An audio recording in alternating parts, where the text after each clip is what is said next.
Welcome to hashtag 52 Needs. And this week we are talking about confidence. And I'm so delighted to have with me Martha Mok. Martha is an industry recognized confidence business coach with a global presence. An international entrepreneur and founder of Super Confidence Coach, Martha is recognized in the top 1% of all women's confidence, mindset, and business coaches in Australia. An international motivational speaker, a co-author and author of 7 books, and a master practitioner of Neuro-Linguistic programming, NLP. Martha's mission is no woman should ever suffer in silence, which is driven by her colorful past, experienced abused marriage, bullying, and being sexually molested. Her life experience, business knowledge as a multi-award-winning international makeup artist and hairstylist, and genuine personality inspire her clients to reach their full potential through gaining confidence, finding their self-worth and unique balance in business, family, and relationships. Welcome, Martha. Hello. Thank you so much for having me, Angela. Well, there's nobody better to talk about confidence than you, Miss Super Confidence Coach. So you have gone on a whole journey of gaining confidence yourself. Definitely. I often introduce myself as someone who was suffering in silence for over 30 years. Someone who was told that I should be a wife, a daughter, a sister, a partner that the society asks us to be. But I refuse to do that. I believe that everyone have their own potential and we are allowed to value us just the way we are. Okay. So, I mean, we're all sisters and daughters and all of that, but there's a Mm, difference between being a submissive daughter who has to mm, put herself aside and say, you know, I have to fulfill other people's expectations, rather yeah, than a confident daughter who says, or partner, or, you know, who says, I'm living my life confidently, pleasing exactly. myself, right? Exactly, because it's about understanding our own value and also respecting other people as well. Yes. Knowing that everyone have their own value and belief and it has nothing to do with the other person. Because everyone have their own standards and we are allowed to be us and allowed to have our voice back into talking about what we truly want. Of course, we do it with respect, but still, as a woman, as an individual, we should be able to talk out our feelings and what we think out because we are human and we deserve to be respected too. Yeah. And the first thing is and I'm sure you resonate with that, I think, is we have to respect ourselves first before we can be really Yes. confident, right? I mean, if I don't respect myself, then I'm gonna let people waltz all over my boundaries. Mm. And I may not even And know what boundaries are, right?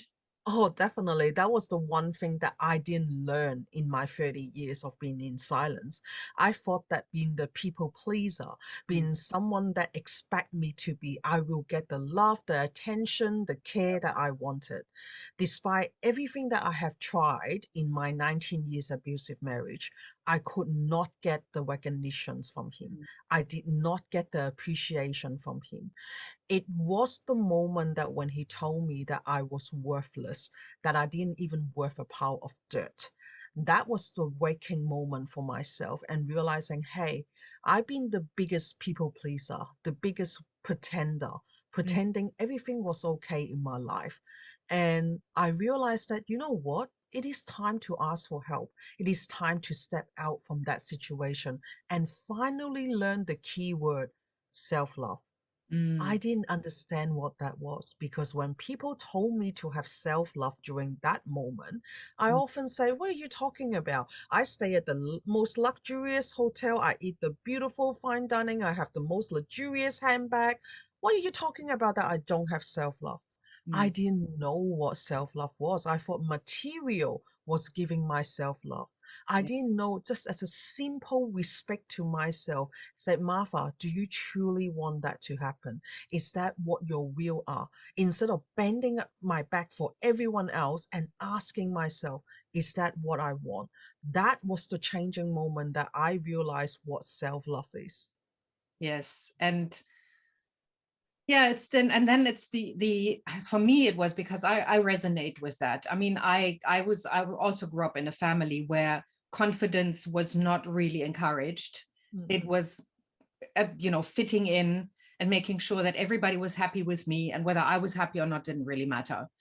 And Yes. so for me, confidence came from saying, And I think self-love was the second step. The first one was to say, I don't need to please everybody. I can take risks. And that meant I removed myself from that environment Mm. completely and did my own thing, because there was nobody who knew me, who had Yeah. any expectation of me then in a certain way, that I should be, what people thought that I was going to be like. Again, get married, have children, all of those things. And so it was about taking risks, about going, I'm going to do something that's completely different from what people think I should be like. And that was, and then it was building the reliability and realizing that I could do these things without, whether people were pleased with it or not didn't matter. I was pleased with it. That made all the difference. It definitely is learning that, hey, every single step that we're taking outside of our security and safety zone, we are making a difference to our life, to ourselves, and allowing ourselves to be us. I didn't understand the word allowing before. I Mm. thought that everyone's expectation was my boundary, was my step letter. This is the ceiling that I could be in. I remember my father will actually tell me that, oh, don't speak up too loud, don't be too shining, you don't want to be the point of attack. I remember my ex-husband will tell me, you are an embarrassment for being so loud, you are an embarrassment for actually standing up for yourself. All of those other people's belief and values, they tend to imprint on you. And if I could give one advice to your listeners, will be realize that that is their belief and their value. What they're truly showing you is their insecurity. It's themselves that who are scared to be seen. It is themselves that they're scared to be worthless. So that's why they implanted on other people, wanting to bring their vibration down to their level so they feel more comfortable, without realizing for us, the victim or the people who were under their pressure, we are meant to be for more. We have so much more beautiful quality inside of us that we are yet to discover. All we need to do is to take that 3 millimeter shift. It's not a big step, it's just a 3 millimeter bunny step. Mhm. Before you start bungee jumping, take that smaller step first. Yeah. And and for me, it was trusting my emotions. I Mm, don't know about you, because when you said, when somebody tells you you're worthless, mm, that when we start believing it and we start feeling it, that's when we lose all of that confidence. But when we start feeling, and this is trusting also, mm, like, is this really true? Does this really resonate with me? Is this really who I am? And mhm, then again, the question that I find is really useful is, if somebody says something that's really undermining my confidence, mm, then the question is, like, what would love do? Is this mm, person coming from love, or are they coming from insecurity? Are they yeah. trying to defend themselves, trying to put me down to where they think I should be so they can feel good about themselves? Yes. And unfortunately, this world are filled with people with insecurity. Mm. They are scared of what other people can do that they can't. And once you realize that point, hey, it's actually not my problem, it is their issue, and you can go back into your bubble and secure yourself in it, it makes a lot of sense of what we need to do next. Absolutely. Yeah. So what did you do to build your confidence? I mean, I award-winning makeup artist. I mean, you've helped women on the outside for a long time, but then you discovered your inner confidence. What did you do? Yeah, I didn't know that I could transition this beautifully from being a makeup artist and coming into becoming a super confident coach, because I realized one thing. The woman who was sitting in front of me in my makeup chair, they're the most insecure person in the world at that very moment. They could be confident elsewhere, but in front of my chair, they will never tell me that I got beautiful skin, my eyes is big, my face is small, I need nothing from you. I just wanted to look a little bit better. Never one person that's sitting in front of me like that. Mm. So that made me realize that what are the language that we're telling ourselves? that we're not good enough, that we're not pretty enough. Instead of accepting ourselves, say, hey, this is who I am, this is the skin I got, this is the nose I have. I'm happy with who I am. I love an encouragement, I love an enhancement, but I don't need to change myself to someone else. Mm. And I think understanding that fact have helped me so much into gaining the confidence back for other people, because I accepted myself for who I am. I've been overweight all my life, so I'm completely okay with people telling me fat, you're ugly, you're not good enough. I'm okay in that because I don't believe in what they're saying. I created my own belief inside of me, knowing that the inside light, my vibration, my kindness, my genuine nature is more important than what I look on the outside. Mm. Look, you can change. As a makeup artist, we can change you into a lot of different things if we want to. As you see, Avatar or Lion King, whatever you wanted to change into, there's no problem. Makeup does wonder. But who are you truly inside? That Mm. person that speaks out, that want to share their voice every single day. And that is the the funny thing is you are the only one who can answer that. Yes, people like you and me can guide them forward, but you must be willing to take that 3 millimeter shift first. Without you taking the action, we can give you a handbook from A to Z. Doesn't matter. It still won't work because you are not willing to take the step to actually take the action. So action is proof, which is what one of my book is actually written, that you just need to take a feeling millimeter shift. I remember that book that I written was inspired by my cat that who passed away. I was feeling so sad. She was with me for 16 years. Still quiet about her, I have to admit. Whenever that I think about our beautiful moment together, because it's more of a celebration that I like to see it. What makes it even tougher was that when she passed away maybe about 2 weeks, my ex-husband came back that I have not spoken with for 2 years, texts me the most horrible message and saying that it was my fault that a 16-year-old cat died, and it was my fault that everything has happened. And he tried to put the blame back on me. Mm. So that put me into quite a bit of a spin. And I remember the next morning, I told my current partner, Malcolm, and said that, can you please feed the cat and dog because I don't want to get out of bed. I need that little bit of space, that comfort zone to recover. Once he left the house, he fed the cat and dog. I decided to get up. I decided to make myself a lovely ham and cheese bacon sandwich. And after that, I decided to mop the floor. I started doing action. I feel like terrible. But I feel like that, you know what? Rather than sitting in bed and curling up into a ball and feeling sorry for myself, for other people not feeling good enough about themselves. And I'm like, no, I need to do some action and change my vibration, because I realized one thing: I can only focus on one emotion at a time. I cannot be smiling and crying at the same time. It's a different emotion. So I decided to take some action, just small action, making myself breakfast, mopping the floor. It's as simple as that.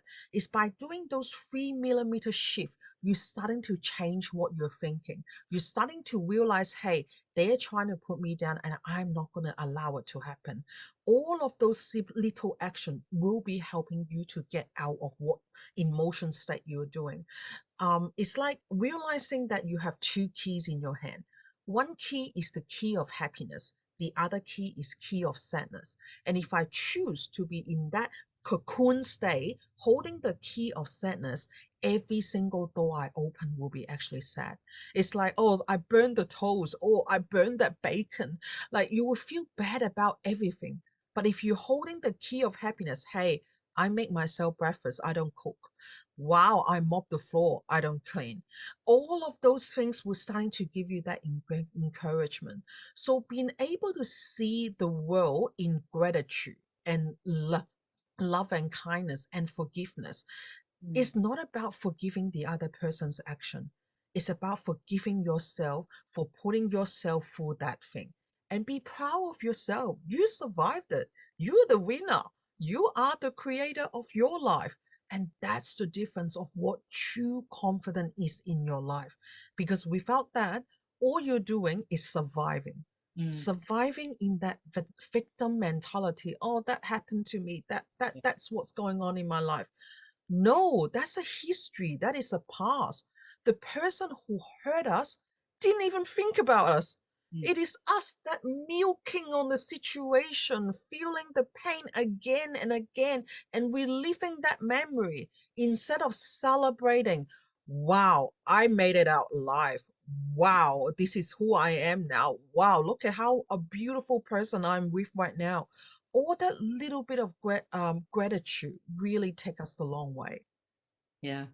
And that requires stepping out of the comfort zone. It requires to say, like, again, it's the recognition that that doesn't feel comfortable. And because we can get used to feeling uncomfortable Yep. around, but once we get into that space of, no, I know there's something else and I trust that there is, and we take Mm, that risk, that 3 millimeter shift that you talked about. mm, But it does take the recognition that something isn't good for us. Now, yep. I grew up with people who were surrounding me who kept telling me, on one hand, I was being bullied in school, Mm, like mercilessly. yep. I would open my mouth and there would be three people saying, oh, for God's sake, shut up. Because I was the youngest and nobody took me seriously. And I was literally radiating victim, Mm, and people were really responding to that. And then at the same time, the people around me at home were telling me that, and I know they said that with all good intentions, that I was, they were there, that I was unfortunately not pretty enough and I was too smart. So that was mm, not a really good combination. So I needed to make sure that that I prettied myself up a little bit more and that I shut up so I didn't come across as too smart, because people, and especially men, didn't like that. And mm. it was walking on eggshells all the time. I just did not know what was. And then I went, you know what, I've got to leave this and I have to just discover who I really am. Mm. And that took a few years. And I Yep. learned to take more risks. And, and it was an amazing journey, because I have done things where I look back now and go, wow, that took guts. Yeah, exactly. Oh, And I'm so proud of you for doing that too, because doesn't matter what we look on the outside, we are already beautiful because yeah, there's only exactly. one of you in the market. There's only one of you in this world. Yeah. I was doing a post with recently. It's like, even when you farted, yes, I do mean farted, you are still valued Mm, because only you can produce that chemical balance in the world. And when you die, there's no more of it in this world. yeah. So why do we so value about a limited edition shoes, a limited edition handbag, where you are actually the limited edition? So Mhm. when you're starting to see yourself that everything about you is value, even having this person next to you in your present, that is already value. And that's when you're starting to become, hey, I need to value myself more because I am value. Even if I farted, I'm still value. Mm, That is the jewel of it. It's not saying that, oh my God, that embarrassing thing, like, is so embarrassing and things like that. If you don't see yourself as embarrassment, no one else will. yeah, Only exactly. because you believe in it that other people catch on that vibration and bring it back to you. So Yes. whenever you feel like that you are not good enough, start asking yourself, so what am I good at? Don't need to fake it till you make it. I never believe in that sentence because it's about, oh, okay, I'm not good enough, but I'll still give it a go. That's a completely different vibration. Okay. People can feel and smell fear from a mile away. You can't really fake it till you make it. Oh, you got it. And that's why for me, it's always doing something that takes me out of my comfort zone. Like you Mm, said, it doesn't matter what comes out of it. If mm, you want to find out how you can utterly fail, talk to me mm. about me taking a course in quantum mechanics, because I Yeah. went, maybe I'm not that bad at physics. I am. I really am. It's not my thing. And I did do other things because I Mm, just wanted to see what would happen, not yeah. from becoming an expert or becoming brilliant or anything, but just for the sake of stepping out of the comfort zone. So Yeah. there was one thing that really made a difference to my confidence, and that was when I took a course in improv theater. Oh, wow. And Cool. that was one of the most scary things I have ever done, because there's it's you just it's, I had to rely on myself in the moment. There was no script. Everything was just decided as it happened. And I remember the second time I went, I realized that I had done a U-turn and I was on my way back home again because I was so scared that I just unconsciously had gone back. So I did go back.